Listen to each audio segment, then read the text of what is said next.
The left has long blamed President Trump for just about every political problem under the sun.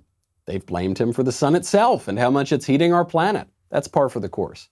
But Trump Derangement Syndrome has now progressed to so advanced a stage that the American left is blaming President Trump for schoolyard bullying. We will examine who the real bullies are and how they get away with it. Then Postmodern Pete Buttigieg declares that words have no meaning. Everyone comes out as queer, and President Trump pardons a couple of jailbirds. All that and more. I'm Michael Knowles, and this is The Michael Knowles Show.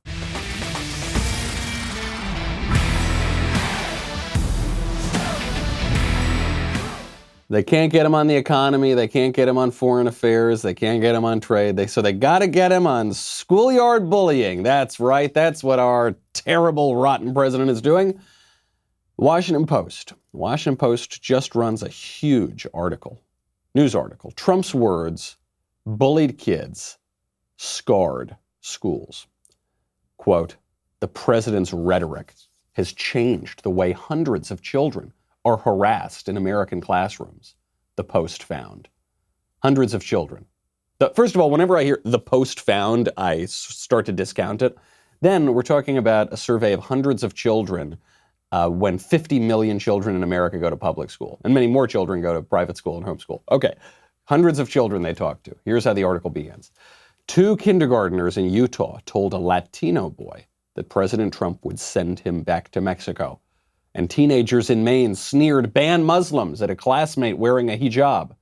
In Tennessee, a group of middle schoolers linked arms, imitating the president's proposed border wall as they refused to let non-white students pass. In Ohio, another group of middle schoolers surrounded a mixed-race 6th grader and, as she confided to her mother, told the girl, "This is Trump country." Was that Jussie Smollett? Is that a Smollett girl? The piece goes on.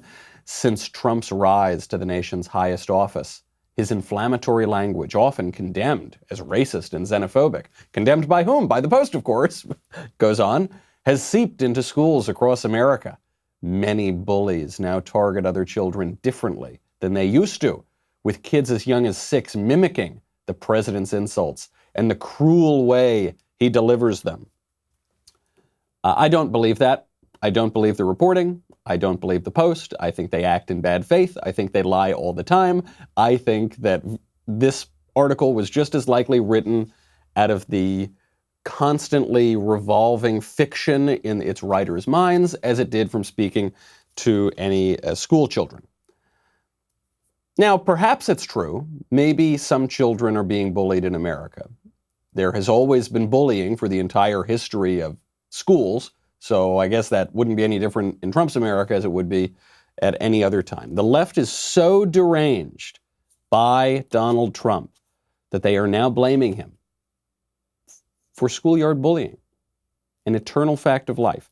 By the way, before we get into why this is such BS, by the way, just as a statistical matter, schoolyard bullying is actually down, and it's actually down significantly. Now, how do you measure schoolyard bullying? That's obviously a pretty difficult measurement to take. However, in so much as we can take those measurements, and much more scientifically than the Post calling some people around the country, there was a study that came out of the U.S. Department of Education.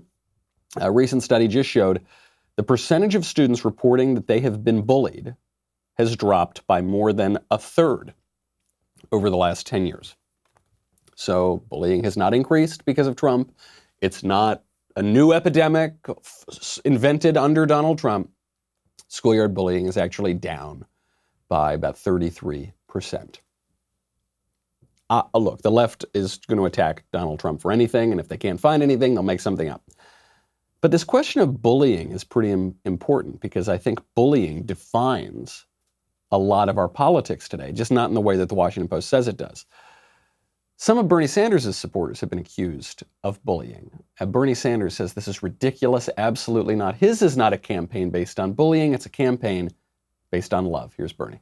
What our people are involved in, we are a campaign which believes in compassion, which believes in justice. So I don't tolerate ugly attacks against anybody. But let me just say this. Talk to the people in my campaign, often the African-American women in this campaign. Talk to my wife about the kind of ugly attacks that have come into us. So right now, which is a very serious national problem, we have an internet which is essentially the Wild West. Somebody could say, hey, I'm Anderson Cooper, and Zippo say some ugly things. And right now, that cannot be stopped. Did you catch that at the end? At the very end, Bernie Sanders is implicitly denying that his campaign is engaging in any bullying. He's saying, look, the internet's a crazy place. A lot of people can pretend to be a lot of people. The implication being people are pretending to be my supporters. They're pretending to be me. Never mind, by the way, that James O'Keefe at Project Veritas caught Bernie Sanders campaign workers on video saying that once the revolution happens, they're going to send all the conservatives to the gulag, that they're going to line them up on a wall and shoot them. Those are we've played the videos on this show before. Never mind that we can see examples of Bernie Sanders supporters saying they're going to burn Milwaukee to the ground if he doesn't get the nomination. Never mind the left's bullying tactics as a matter of course. He denies it. But when you get past the rhetoric, when you get past the Washington Post, a newspaper, when you get past the CNN debate stage, you see that bullying is the defining tactic of the left. We'll get to that in a second with one particularly disturbing scene that came out of Ohio University over the last couple of days. First, I got to thank our friends over at Bambi. When you are running a business, HR issues can kill you, especially in cases of wrongful termination suits, minimum wage requirements, labor regulations, all sorts of things that we just can't keep track of all the time. Now, HR manager salaries are not cheap. The average HR manager salary, $70,000 a year. It's a lot of money. It's a good line of work. Bambi can help you out. Bambi, spelled B-A-M-B-E-E, was created specifically for small businesses. You get a dedicated HR manager, you can craft HR policy and maintain your compliance, all for just $99 a month. Dedicated HR manager, $99 a month. It's unbelievable. With Bambi, you can change HR from your biggest liability to your biggest strength. Your dedicated HR manager is available by phone, email, or real-time chat. Go to Bambi.com/Michael right now. Schedule your free HR audit. That's Bambi.com/Michael. BAM, BAMBEE.com/MICHAEL. Check it out. Bernie says, no way, our campaign's based on love. Nobody would bully. Okay, the left always bullies. That is right now probably the defining feature of the left. Look no further than a video that just came out of Ohio University yesterday from the conservative activist Caitlin Bennett. Caitlin Bennett walks into Ohio University, mobs and mobs of people throwing things at her, screaming at her, pouring coffee on her. And my favorite moment of it is when some SJW gets in her face, crazed, hysterical, steam coming out of her ears, and screams, "You don't understand oppression."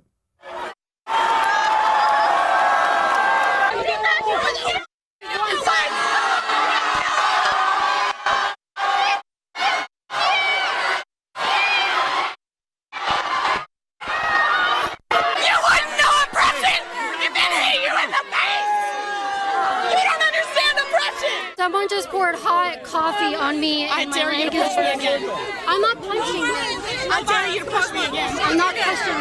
You did. How did I end up on the ground? I did on video. Exactly. That pushed me again. I dare you. Poured hot coffee on me. I just think, and look, I don't really know anybody very well who's in that video, but I think the woman screaming, "You don't understand oppression," I suspect she does not understand oppression. We had to bleep out a lot of that video just because of all this crazy expletives and people screaming and screaming all the time. That conservative activist is Caitlin Bennett.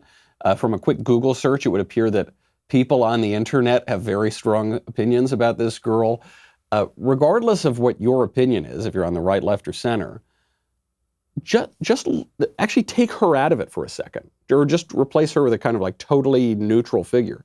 And look at all the people around her. Look at all the leftists screaming, degrading themselves, whipping themselves up into a frenzy. Why? I Googled this girl, Caitlin Bennett. Do you know what her great crime is? She took a photo in high school holding an AR-15, and somehow this became publicized and people lost their minds over it. That's it. Took a picture holding a gun, and now she makes videos as a conservative activist. And people go crazy. That obviously is bullying. She's a fairly petite young lady, And you've got these mobs of people, men, women, giant people kind of swarming around her, vandalizing her friend's car. That is bullying. It doesn't just happen at that college campus. It doesn't just happen to her.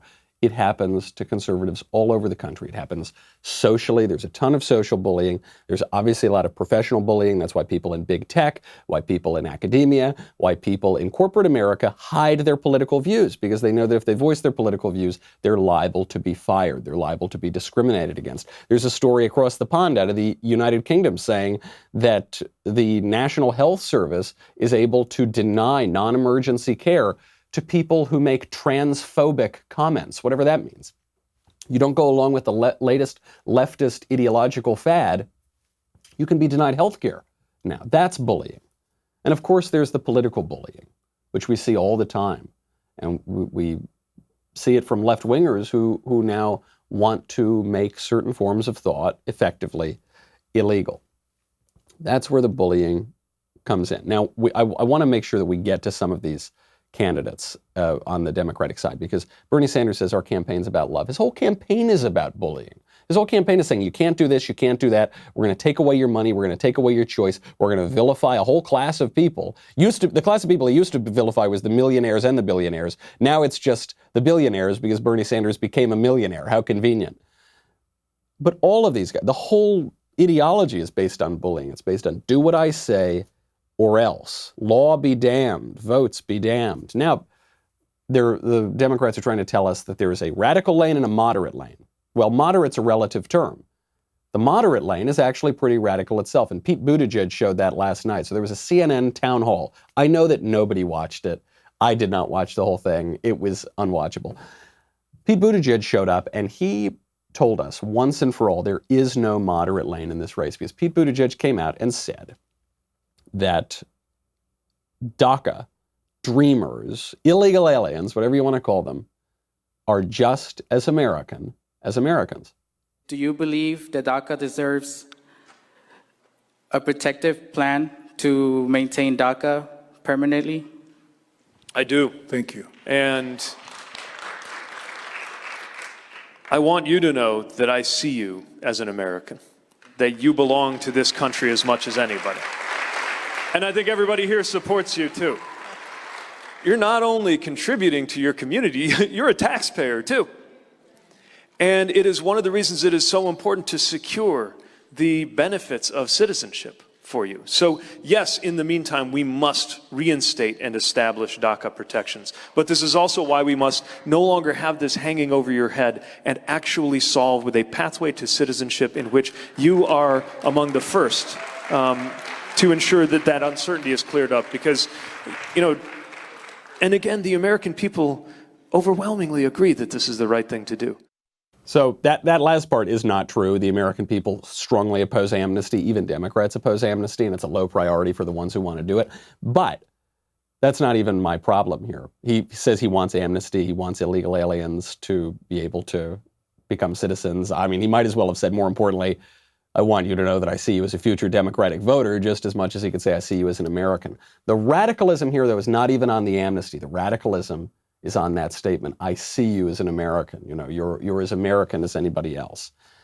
If foreign nationals are as American as anybody, then the word American has no meaning.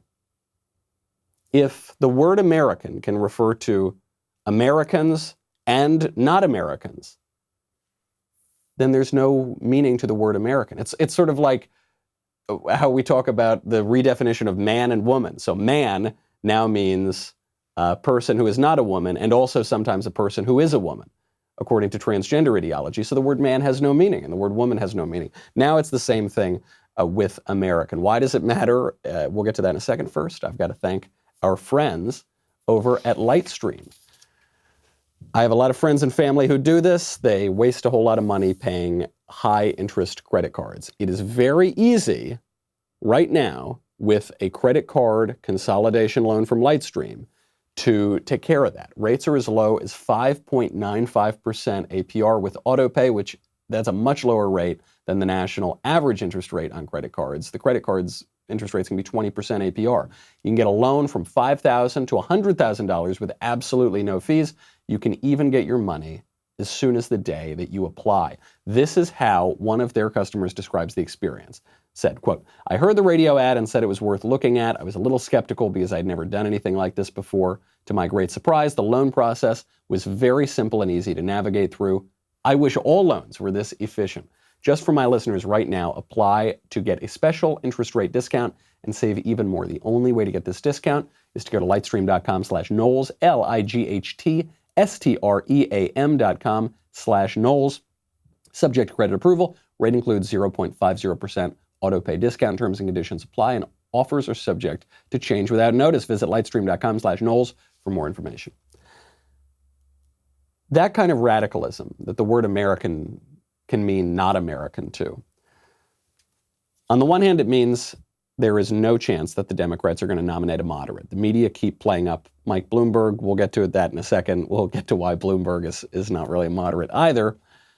As of now, Buttigieg is the leading moderate, and he is nothing of the sort. Buttigieg is not just your average hike your taxes kind of radical or soak the rich kind of radical. Pete Buttigieg is a words no longer have meaning kind of radical. Very different thing. And the left is increasingly embracing this kind of radicalism. So they're not just saying, hey, we're going to take our policies in a more extreme direction. They're actually saying words don't mean anything. What does American mean? American means whatever I say it wants to mean. The one place you see this most clearly, I think, the one word they've defined into nothing, is actually one of their terms that they like to promote, and that is the term queer. What does queer mean? Rosario Dawson, the actress who was allegedly dating Cory Booker, but only while he was running for president, and now it's very unclear if they're dating or not. Rosario Dawson just came out as queer. But nobody has any idea what that means. She gave an interview to Bustle. She said, quote, people keep saying that I came out. I didn't do that. This was a while ago. I mean, it's not accurate, but I never did come out. I mean, I guess I am now. I've never had a relationship in that space, so it's never felt like an authentic calling to me. I know that's a very mealy-mouthed, vague, and confusing statement, but when you break down what she's actually saying, it's pretty shocking. She says, people say a long time ago, I declared myself a lesbian or gay or transgender or bisexual or some part of the gender and sexual alphabet. I didn't do that. I didn't do that in the past. It's not accurate. I never came out. But I am coming out now. But also, I've never had an LGBTQ LMNOP relationship. So it's never felt like an authentic calling to me. So she's saying, I've never had a queer relationship. Nevertheless, I am queer. Well, how is that possible? Replace the term queer with the older euphemism, gay. If I came out and said, hey, I've never had a relationship, an intimate sexual relationship with a man. I'm not physically attracted to men. I'm not gay, but I'm gay. That wouldn't make any sense. Those are contradictory statements. But with the term queer, it's so I could come out as queer if I wanted to. No one would have any idea what that means. Another actress, Jamila Jamil. This actress came out as queer recently because she was cast in an LGBT show, and she got a lot of flack for this because they said, you're not LGBT, you're not queer, so you can't be in this queer show. And then she just came out and said, no, I am queer. And how dare you force me to come out of the closet as queer? But Jamila Jamil is not queer by any meaningful sexual definition of queer. Jamila Jamil is dating James Blake, who is very much a man. James Blake he's like a hot guy. As a straight man, I don't know if I'm permitted to use the term hot guy. Maybe that makes me queer. I don't know because it's very confusing. But what I do know is that this actress, who's now conveniently coming out as queer, is dating a very, very much a man. Okay. How is that possible?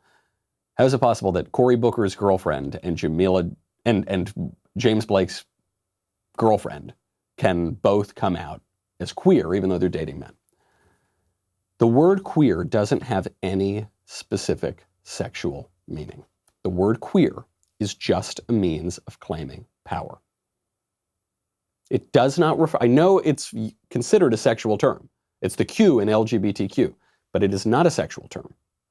If straight people can be queer, it's not a sexual term. If non-Americans can be Americans, right, then we're not referring to what we think we're referring to. The left simply uses these terms to claim power. It's the same thing with American. For the left, American does not have any national meaning. It does not imply citizenship in a country. It's just a means of claiming power. So for the left, they think people that I like, people that I think will benefit me, I will call them American, whether or not they are American citizens or not. Other people, I will not call American. When it is convenient to me to call myself queer, I will call myself queer. That doesn't necessarily have to imply any sexual meaning. It's a radical subjectivism. It is a radical relative. It's just all about me. It's all about my desires, and I can change it at any given time. Mayor Pete, Postmodern Pete Buttigieg, applies this same principle to the word Christian. So that was the other highlight of last night's CNN debate, is that we got a return of good old Pastor Pete. He takes all the moralizing, Bible-thumping, judgmental aspects of Christianity and just distills them down into this kind of leftist pseudo-religion. Pastor Pete goes around and tells people what terrible Christians they are. Specifically, he criticized, unsubtly, the Christians who support President Trump. I won't be afraid to talk about how my positions are informed by my faith. So, to the point you talk about God not belonging to any kind of a political party. At the last CNN town hall, you said, if your faith calls upon you to help the marginalized, those who are afflicted, to comfort people, to strive for humility and decency, as the Christian faith does. And then I quote you, then I just can't imagine that requires of you that you be anywhere near this president. Do you think it is impossible to be a Christian and support President Trump? Well, I'm not going to tell other Christians how to be Christians, but I will say I cannot find any compatibility between the way this president conducts himself and anything that I find in Scripture. Now, I guess that's my interpretation, but I think that's a lot of people's interpretation, and that interpretation deserves a voice. Yeah, I just can't find any compatibility. It's just so weird that the most pro-life president in American history, who constantly is defending people's freedom of conscience and freedom of religion, unlike his predecessor, and who has been uncommonly honest in office, meaning that he does more of what he says he will do than any of his predecessors, at least in my lifetime. It's so weird that Christians might like that guy, especially when he's running against the party that is running on the sacramental view of abortion, killing babies up until the moment they're born, and in some cases, even after they're born. The party that is running on redefining marriage beyond any sort of coherence. The party that says America is a rotten, no good, terrible place. The party that is embracing a radical secularism. The party that is now, in many ways, worshiping the sun. Yeah, it's so weird. I can't believe Christians would support that guy. You know, the other great advantage that President Trump has, by the way, is not constantly preening and prattling on and spouting heresy and criticizing Christians wrongly about what terrible people they are and belittling them for their faith. That might be why. I think that might be why some Christians prefer President Trump to Pete Buttigieg. And you, by the way, the proof of the pudding is in the tasting, because most Christians in America do support President Trump. Pete Buttigieg is not a moderate. This is his worst feature, is Pastor Pete. His worst feature is when Buttigieg goes out and egregiously misinterprets the Bible. One would have to conclude he's sort of intentionally doing it. Just to use one example, Pete Buttigieg was on radio when he was interpreting the Bible and said that he found in the Bible, somewhere, I'm not sure where, a great defense of abortion. He said the way he tried to defend this, he said, in the Bible, there's such an emphasis on breath. And so when I think about babies, I think that before they take their first breath, it's totally fine to mash them up and vacuum them out and chop them up with scissors. It's pretty much what he said. I'm making more clear what he said, but the conclusion is exactly the same. Obviously not biblical, egregious, heretical, blasphemous, terrible thing to say. And yet you don't see the right regularly going out there and haranguing Pete for his personal behavior, saying you're a terrible, awful, no good, rotten, fake Christian, whatever he accuses people of doing. You don't see the right bullying Pete Buttigieg very much. But you do see him wrongly, incredibly bullying Christians on the right. He is not the moderate in the race. There is no moderate in the race. Mike Bloomberg isn't the moderate either. And, you know, people have been going after Mike Bloomberg for these videos that have been cropping up, videos from his past when he was mayor of New York, and they're saying it's evidence that Mike Bloomberg is a racial bigot. I don't think there's evidence Mike Bloomberg is a racial bigot, but I do think some of these old videos are damning for his campaign. One in particular, it proves just about everything the right has been predicting about the left over the past 10 or so years, and Mike Bloomberg just comes out and admits it. We'll get to that in a second. First, I've got to thank our friends over at First Leaf. Oh, how I love First Leaf. I got started by taking the First Leaf wine quiz right when they came on as a sponsor to assess my exact wine drinking preferences.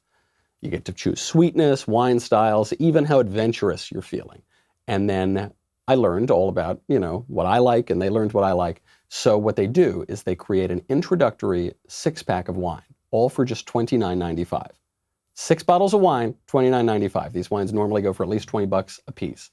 When my bottles arrived, I tasted and I rated them. Because First Leaf didn't totally believe my own assessment of my tastes. So they sent me some interesting ones, which I'm very glad that they did, because I found out that I liked some different wines than I thought that I liked. So I go on and rate them, and what makes it amazing is they then start to match, based on your ratings, different wines that you might like. I love this thing. After my freebie ran out, I've continued to subscribe. I really love this company. They know what they're doing. They ship more than 17,000 unique wine shipments each month. Go get it right now.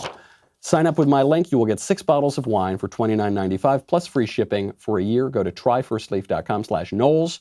That is, if you rate all 6 bottles of wine from your first box, you get $10 off your second box. Check out this exclusive offer only at tryfirstleaf.com/Knowles, Knowles. Another video of Mike Bloomberg. This one's pretty bad. This one, not great. Mike Bloomberg said in this video that just cropped up that government health care, which all of the Democrats are calling for, means that we need to deprive the elderly of care, that we need to push Granny off a cliff. Here he is. You know, if you're bleeding, they'll stop the bleeding. If you need an X-ray, you're going to have to wait. That's just... And all of these costs keep going up. Nobody wants to pay any more money. And at the rate we're going, healthcare is going to bankrupt us. So not only do we have a problem, it's going to bankrupt us. And we've got to sit here and say which things we're going to do and which things we're not. Nobody wants to do that. You know, if you show up with prostate cancer and you're 95 years old, we should say, go and enjoy, have an ice cream, lead a long life. There's no cure, and you can't do anything. If you're a young person, we should do something about it. Society's not willing to do that yet. If you show up with cancer and you're in your 90s, you should die. And we'll let young people get the treatment. Because I'm Mike Bloomberg, and I know better than every single person on earth how to live their lives. Thanks for coming to my TED Talk, everybody. I'm Mike Bloomberg. Whoa, man, that's pretty radical. Bad news for Ruth Bader Ginsburg. I thought the left is trying to do everything they can to get a few more months out of Ruth Bader Ginsburg. No, Mike Bloomberg, one of their now surging presidential candidates, says, oh, somebody like Ruth Bader Ginsburg, if she's got health problems and she's elderly, yeah, we're going to tell her, that's fine. Go live the rest of your life and then go die. We're not going to give you any medical care. Bad news. Mike Bloomberg in this way is vindicating so much of what Republicans and conservatives have been saying for 10 years. We'll get to that in a second, but I want to bring your attention to a possibly overlooked and highly valued Daily Wire membership tier, the Reader's Pass. A Reader's Pass gets you all the articles ad-free, including Ben Shapiro's op-eds, which are exclusive for Daily Wire members only. You also get access to our mobile app to read all of our stories and receive push notifications for breaking news and special content. Perfect when you want to stay up to date on the go. This is only $3 a month. And if you're still skeptical about it, guess what? We're offering you 1 month for 99 cents. mobile ad-free access to all of the Daily Wire news, exclusive op-eds from Ben, and breaking news and updates on our mobile app, all for the low, low price of $1. Check it out. You won't be disappointed. Go to dailywire.com. We'll be right back with a lot more.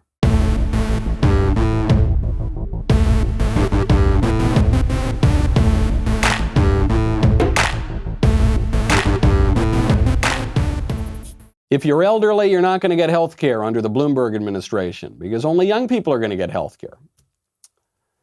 This is the height of technocratic liberalism. This is the height of some self-appointed genius, some self-appointed expert telling people how their lives should be run, cradle to grave, birth to death. It's based on this bizarre statistic that keeps coming up in healthcare debates, which is that people spend half of their lifetime healthcare expenses in the last 5 years of their lives. Duh. Of course they do. When you're young, you're healthy. You don't need to spend a lot of money on healthcare. Before you die, you get sick. When you are sick, you spend money on healthcare. Of course we spend most of our healthcare resources during the last few years of life. That's when you're going to spend them. But this line that the left always uses is taken as evidence that, oh gosh, if we could only kill people 5 years before they would otherwise die, think of all the money we could save. That's your campaign pitch? Is that going to be your slogan? Mike Bloomberg throwing Granny off a cliff. You know, it's so frustrating as a conservative because 10 years ago, when guys like Paul Ryan and the kind of reformicon, fiscal hawk guys, when they were proposing entitlement reform, the left was merciless. They said, they ran ads on television, which said that Paul Ryan was trying to throw Granny off a cliff because he wanted to slightly tweak Social Security. He wanted to make a few adjustments to Medicare entitlements for people who are 50 years old now, but, you know, for when they get to be 65. And this was considered killing grandma. Now you have the surging moderate candidate in the race come out and say, yeah, we're gonna kill elderly people so that we can keep more money for ourselves. It also proves something that the left or that the right was mocked for a decade, which is the death panels. You remember when Obamacare came out, conservatives said Obamacare includes a provision of death panels. And what was meant by death panels was a government board that was appointed to determine whether or not you would receive health care. And if you did get health care, then I guess you got to live or you had a good chance of it. And if you didn't get health care, then you were going to die. Conservatives dubbed these death panels, and the left mocked us for it roundly. Are you crazy? You think Obamacare is death panels? What do you think Mike Bloomberg is describing? He couldn't put it more clearly. He said, elderly people are going to come in, and then experts like me are going to decide, based on how old they are or whether we like the cut of their jib, whether or not they will live or die. There's no other way to describe it. This is inhuman. You know, I don't think that when Mike Bloomberg talks about crime rates, that he's exhibiting some awful, terrible bigotry. I don't think he's a racist or a sexist or anything like that. But I don't think he respects people very much.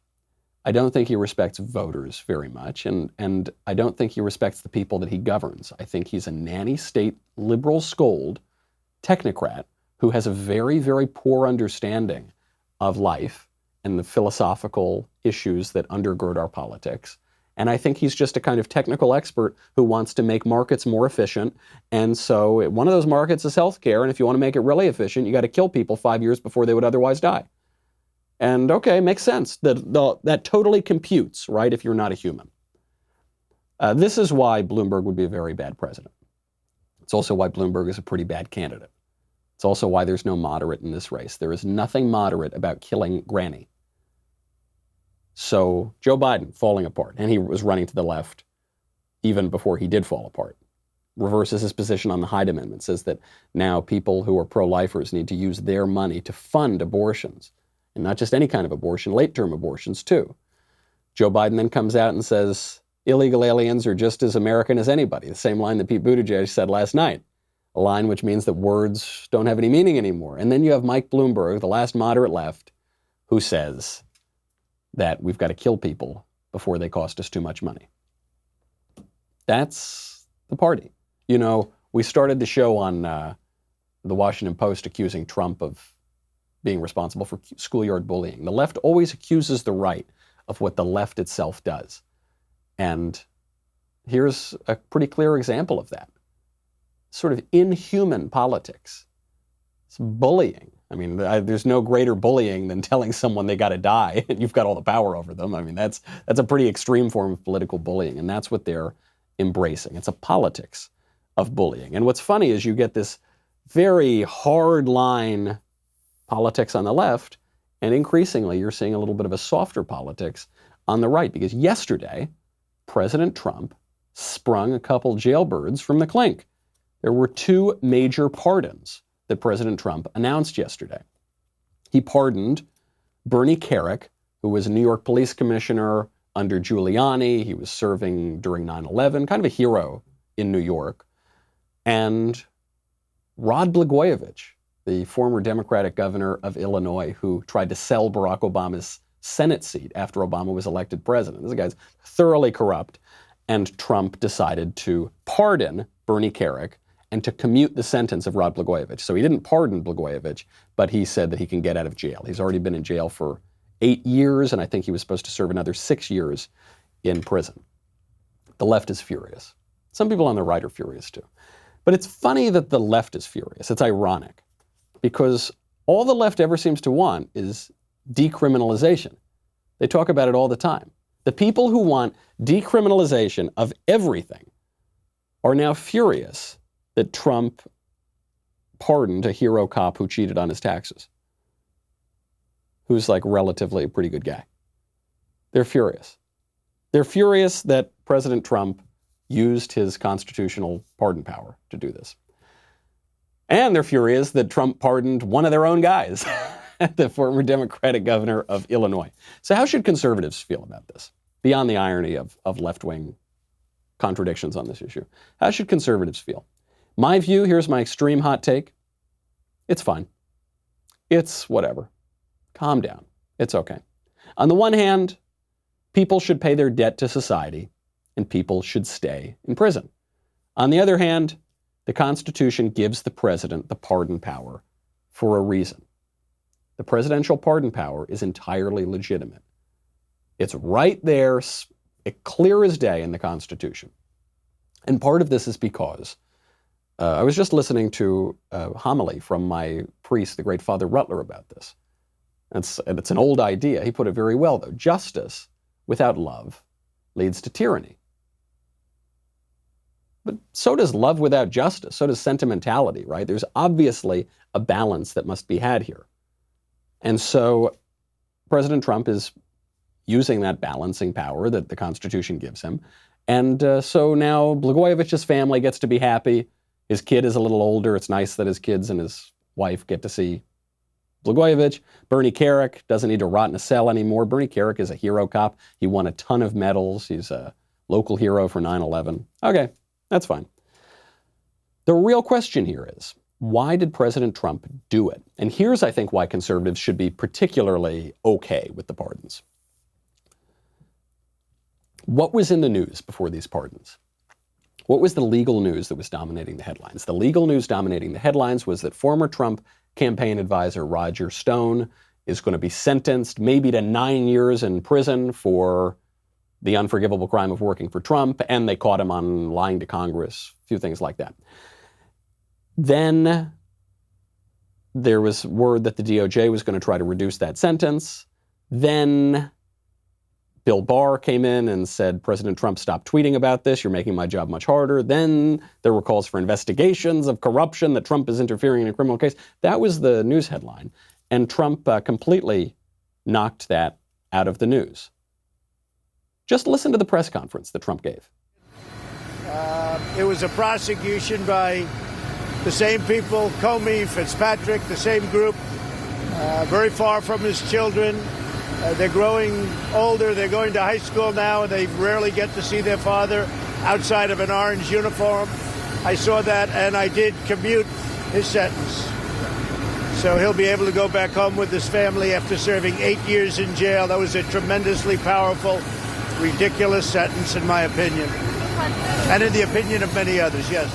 Now listen to that. He's specifically talking about Blagojevich here, because Trump pardoning Bernie Kerik, who served under a Republican and served under a Republican who's close to him, Rudy Giuliani, that's not huge news. Him commuting the sentence of Rod Blagojevich, big deal, big news story. And notice he gets in there, yeah, this was done by James Comey. This was done by the guys who came after me. As a defense, he's reminding people that there were these kind of illegitimate investigations into Trump. There were these illegitimate prosecutions. There was an illegitimate impeachment. Really, really shrewd stuff. He just used it to kick the bar and stone stuff out of the news and to remind people that the Democratic Party and the left perverted the wheels of justice to go after President Trump, and he wants to be able to flip that narrative. It's pretty clear. I don't see any other explanation for his doing what he was doing, and so I'm perfectly fine with it. I don't particularly care about Rod Blagojevich, but the president has the legitimate power to do that, and if it helps, okay, that's fine. In other news on great justice around the world, Jeff Bezos, richest man in the world, head of Amazon and the Washington Post, is giving $10 million to fight climate change. He posted it on Instagram, big picture of the earth, and now he's going to donate this. $10 million, that's a lot of money. I think Jeff Bezos makes that about every 30 seconds, but still, it's a lot of money for most of us mere mortals. Now, of course, Jeff Bezos also owns a Gulfstream G650ER private jet. Jeff Bezos flies that jet reportedly 12 times per month. His company Amazon's carbon footprint contributed more to greenhouse gas emissions in 2018 than many of its competitors in retail. So it doesn't seem like he's exactly practicing what he's talking about, other than he writes a check, but then he keeps up all these practices that allegedly contradict what he's supposed to be doing. La Rochefoucauld said that hypocrisy is the tribute that vice pays to virtue, but I wonder if right here it's just a little bit of PR. Or if it's a little bit of empty religion. If it's, the parallels between global warming and religion have been pretty clear. You've got sin in pollution, you've got atonement in recycling, you've got the sale of indulgences in the form of carbon tax credits even. NBC News last year created a confessional for the climate. You could go onto its website and anonymously give your climate confessions, like you were going into the box in the Catholic Church. There are all of these. There are secular saints on religion, and the list goes on and on. That's the role that this has taken. And so in the olden days, if Jeff Bezos wanted some good PR, he would have donated to the church.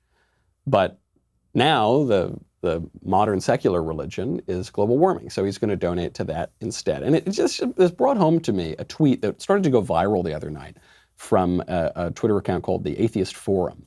And the tweet said this. It said, Christianity, belief that one God created a universe 13.79 billion years old, 93 billion light years in diameter, consisting of over 200 billion galaxies, each containing an average of 200 billion stars, only to have a personal relationship with you. Which, yeah, more or less a pretty good description of Christianity. Isn't that amazing? Isn't that a wonderful thing? God so loved the world that he gave his only begotten Son, that whoever believeth in him might not perish, but might have eternal life. That's pretty good. It's the gospel in a nutshell, right?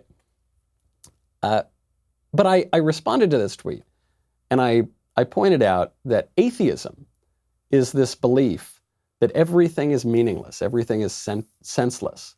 Like we were talking about earlier, words don't have any meaning. It's just words, words, words. And we can't rely on any sort of objective reality. Our arguments are unreliable. They don't make sense, except conveniently the argument for atheism. That we can know for certain. Atheism, the theory that everything is physical and everything that is not physical doesn't mean anything, except, of course, for the non-physical argument for atheism. Atheism is a belief that is unsupportable. It's contradictory. And so I pointed this out. And someone said to me, Michael, look, there are hundreds of gods. I just happen to believe in one fewer God than you do. And this misses the point. The difference between monotheism and polytheism is a difference in kind. It's not just that monotheists have one God, some fewer gods than the polytheists. It's that polytheism or paganism or pantheism or whatever you want to describe is fundamentally different than monotheism, which posits a God outside of time and space who created all of the created things. But on another level, what this guy's saying is, I believe in one fewer God than you. That's not my experience. My experience of atheists, having been an atheist for a while myself, is that it's not that atheists believe in one fewer God than monotheists. It's that they believe in many more gods than monotheists, because they don't root their belief in a God who is outside of time and space. And so they are given to all of the tempting gods of this world: money, power, fame, sex, especially sex these days, ego, pride, the idea that you can redefine words to mean whatever you want them to mean, like Humpty Dumpty and in Through the Looking Glass, in Alice in Wonderland. And it goes to this fundamental worship of the creation, which we see in global warming, obviously. Jeff Bezos is buying into that false religion. And the creation meaning ourselves. We are creatures. We're part of the creation. And that, I think, you're seeing broadly throughout the secular left, the idea that I can define reality for myself. Justice Kennedy wrote that in the Planned Parenthood v. Casey decision in the early 1990s. He said that we have a right to define reality for ourselves. And of course, the Democratic candidates running for president right now say we can define what the word American means. We can define what the word queer means. We can define man or woman. It's all about us. But of course, that isn't true. Reality reasserts itself in the end. That is the great conservative consolation, as we were talking about yesterday. And we might be bullied and bullied and bullied, and people might scream and shout in our faces, but that just doesn't change reality. All right, that's our show. I'm Michael Knowles. This is The Michael Knowles Show. Get your mailbag questions in. See you tomorrow.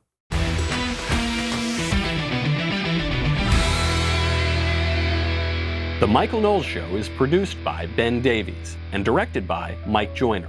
Executive producer, Jeremy Boring. Supervising producers, Mathis Glover and Robert Sterling. Technical producer, Austin Stevens. Assistant director, Pavel Wadowski. Editor and associate producer, Danny D'Amico. Audio mixer, Robin Fenderson. Hair and makeup, Nika Geneva. Production assistant, Ryan Love. The Michael Knowles Show is a Daily Wire production. Copyright Daily Wire 2020.